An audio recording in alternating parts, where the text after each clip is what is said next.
Entrance exam కోసం prepare అవుతున్న మన సబ్స్క్రైబర్స్ బయో జియోకెమికల్ సైకిల్స్ గురించి కూడా అడిగారండి. So geochemical cycles or nutrient cycles మనకి నేమ్ లోనే ఉందండి. న్యూట్రియంట్ సైకిల్స్ లైఫ్ ప్రాసెస్ జరగడానికి కంటిన్యూస్ గా న్యూట్రియంట్స్ ని అవైలబుల్ గా ఉంచడాన్ని న్యూట్రియంట్ సైకిల్ అంటాము. ఫస్ట్ కార్బన్ సైకిల్ గురించి తెలుసుకుందాం.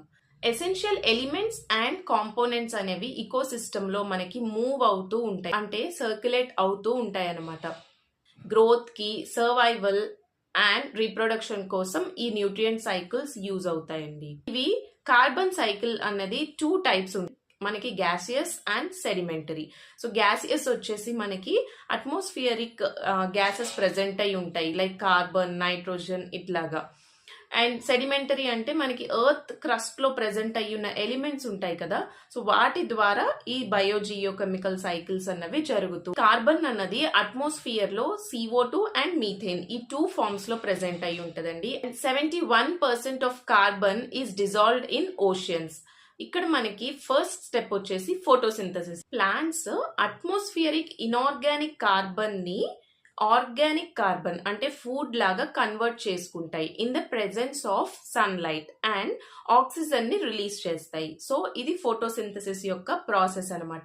ఇక్కడ ఏం జరిగింది, ఫోటోసింథసిస్ చేసుకొని మనకి ఆక్సిజన్ ని రిలీజ్ చేసాయి, అంటే అక్కడ కార్బన్ డైఆక్సైడ్ ని యూటిలైజ్ చేసుకొని వాటి లైఫ్ ప్రాసెస్ ని కంటిన్యూ చేశాయి. అండ్ ఆక్సిజన్ రిలీజ్ చేసిన తర్వాత ఏమవుతుంది, నెక్స్ట్ స్టెప్ ఈస్ రెస్పిరేషన్. మనకు తెలుసు కదండి, రెస్పిరేషన్ అంటే మనం ఏంటి, ఆక్సిజన్ ఇన్హేల్ చేసుకొని కార్బన్ డైఆక్సైడ్ ని రిలీజ్ చేస్తాము, అంటే మళ్ళీ ఆ కార్బన్ డైఆక్సైడ్ ఫామ్ లో కార్బన్ అన్నది బయటికి వెళ్తుంది. సో ఫస్ట్ ప్లాంట్స్ నుండి మనకు వస్తుంది, మన నుండి మళ్ళీ బయటికి వెళ్తుంది.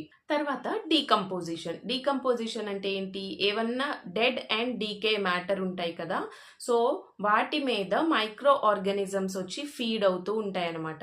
ఫీడ్ అయినప్పుడు ఏం జరుగుతుంది, అందులో ఉండే వేస్ట్ కాంపౌండ్స్ అవన్నీ ఇంకా బయటికి రిలీజ్ అవుతూ ఉంటాయి అన్నమాట. ఆ డెడ్ డీకే మ్యాటర్ ని మనం బయోమాస్ అంటాం. సో బయోమాస్ డీకంపోజ్ అయినప్పుడు, అంటే మైక్రో ఆర్గానిజమ్స్ వచ్చి దాని మీద ఫీడ్ అయినప్పుడు దాని నుండి కూడా కార్బన్ డైఆక్సైడ్ అనేవి రిలీజ్ అవుతూ ఉంటాయి. Fourth step is combustion. Combustion అంటే బర్నింగ్.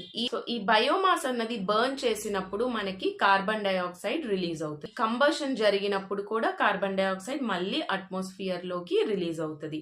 అలా ఇది ఒక సైకిల్ అండి. ఈ రిలీజ్ అయిన కార్బన్ డైఆక్సైడ్ అంతా మళ్ళీ ప్లాంట్స్ లోకి వెళ్ళి మళ్ళీ photosynthesis, respiration, decomposition and combustion, ఇలా ఒక సైకిల్ లాగా జరుగుతూ ఉంటది అనమాట. ఏటికైతే ఈ కార్బన్ అన్నది యూజ్ అవుతుందో అన్నిటికీ ప్రొవైడ్ చేసుకుంటూ వెళ్తుంది. సో ఇది కార్బన్ సైకిల్ అండి.